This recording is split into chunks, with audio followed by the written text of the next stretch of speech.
กับมาพบกับป้าหนกอีกแล้วเนาะมื้อนี้ป้าหนกพามาลินเพรโตเนาะเป็นคือรุ่นเครื่องลินทีเฮ็ดเค้กกันเลยเนาะเอามาเฮ็ดเค้กแหละเฮ็ดคุกกี้กันเลยอุปกรณ์ของเขามีแม่พิมพ์ของเค้กน้อยเนาะแม่พิมพ์ของเค้กใหญ่เนาะและตอนนี้เป็นแม่พิมพ์เป็นคุกกี้ดาวเนาะเดี๋ยวเรามาเพ็ดกันเลยแล้วก็เป็นแม่พิมพ์ของฮุบคนแล้วก็เป็นแม่พิมพ์ของฮุบแมงกระเบื้อและนี่ก็เป็นเครื่องพิมพ์เหมือนเฮ็ดหน้าเค้กของเฮาเนาะแล้วก็ถาดใส่คุกกี้แต่นี่ก็เป็นเครื่องพิมพ์เค้ก3ชั้นของเฮาเลยเนาะแล้วกันภายในตู้เครื่องมันก็จะมีแบบว่ามีเป็นแบบเครื่องพิมพ์เป็นรูปสัตว์รูปนกรูปอย่างหลายๆอันเนาะเดี๋ยวเรามาลงมือเฮ็ดเค้กกันเลยเริ่มต้นด้วยเฮ็ดเค้กสีบัวเนาะเรามาเฮ็ดเค้กสีบัวของเราเลยเราได้เปโต้ของเรามาแล้วเนาะเราก็จะคั้นเนียงเนาะให้เป็นรูปแปะๆเพื่อจะเอาลงแม่พิมพ์เนาะเขาจะเนียงหรือว่าเขาจะทุบลงก็ได้หรือว่าเขาจะมีแนวลิงก์ของเขาก็ได้เนาะเฮ็ดให้เป็นแบนเขาจะเอาแม่พิมพ์ของเขาลงไปเนาะเมื่อแบนดีแล้วเนาะเขาก็เอาแม่พิมพ์ของเขาวางลงเลยโคมแห้งเนาะนี่เขาจะได้เค้กสั้นที่มีของเขาแล้วเนาะหลังจากเขาได้สั้นที่1แล้วเนาะเขาก็มาเฮ็ดสั้นต่อไปให้ครบ5สั้นเนาะเพื่อเขาจะได้เฮ็ดเป็นเค้ก5สั้น5สีเลยเนาะเขาก็เฮ็ดเป็นแม่พิมพ์แบบอย่างคือกันเลยครบ5สั้นแล้วเขาก็จะมาเลี้ยนกันเลยเนาะแล้วแต่ว่าไผจะมักเอาสั้นทางไหนขึ้นเทิงเนาะเป็นป้านี่มัก10 บวกเสียว10 บวกขึ้นเทิงหลังจากเขาได้ครบ5สั้นแล้วเนาะเขาก็จะมาเลี้ยนกันเอาตามสีเนาะหลังจากนั้นเขาก็จะใส่แต่งหน้าเค้กของเขาด้วยเครื่องเลยเนาะหลังจากนั้นเขาก็เอาสีบุเหลืองใส่เลยเนาะใส่เครื่องพิมพ์เขาแล้วเขาก็จะยู้ลงแล้วหน้าเค้กของเขาก็จะออกมาเป็นคือวิปปิ้งครีมเลยเด้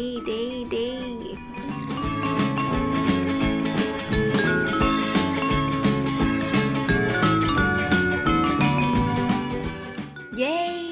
หน้าเค้กของเขาก็ออกมาเป็นทีเรียบร้อยแล้วเนาะเป็นแต่แซ่บบ่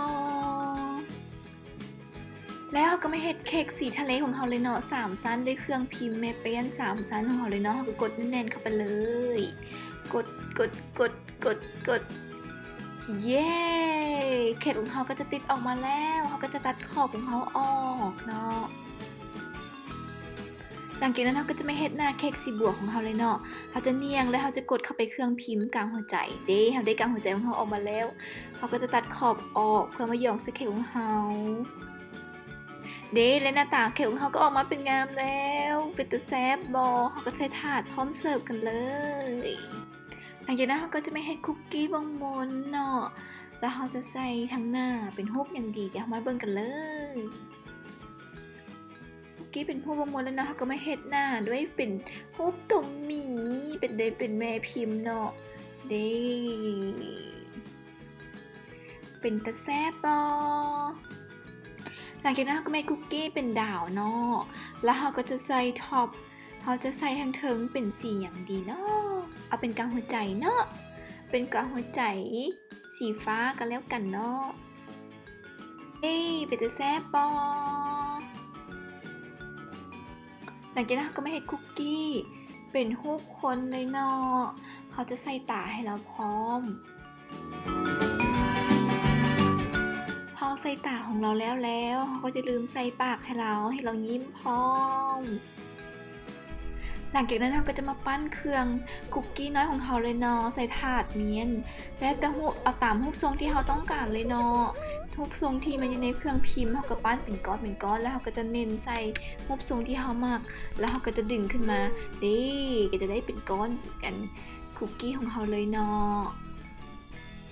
เขาก็เฮ็ดไปเรื่อยๆจนกว่าที่เขาจะมักสีใดก็ได้เนาะเอาสีใดก็ได้ที่เขาต้องการเย้เขาได้มาอีกแล้วก็เขาเฮ็ดปั้นต่อไปเลยเนาะเขาก็เอามากแต่ก็ได้ที่เขาต้องการเนาะ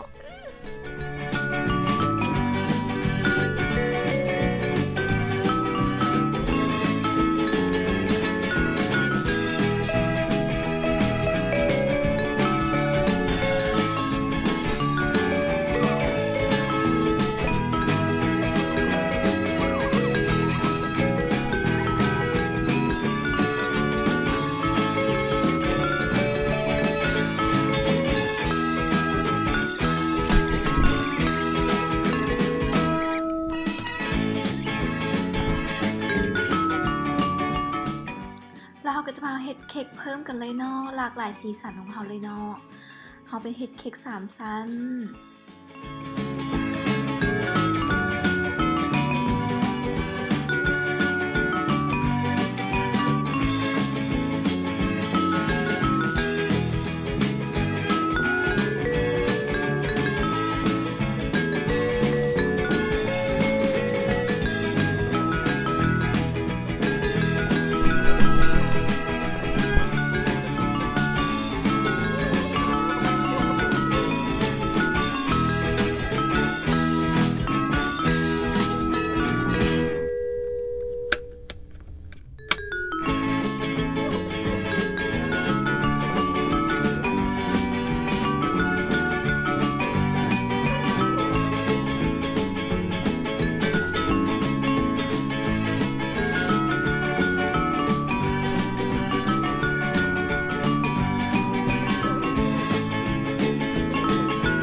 เฮาก็เฮ็ดเค้กของเฮาแล้วล่ะเนาะ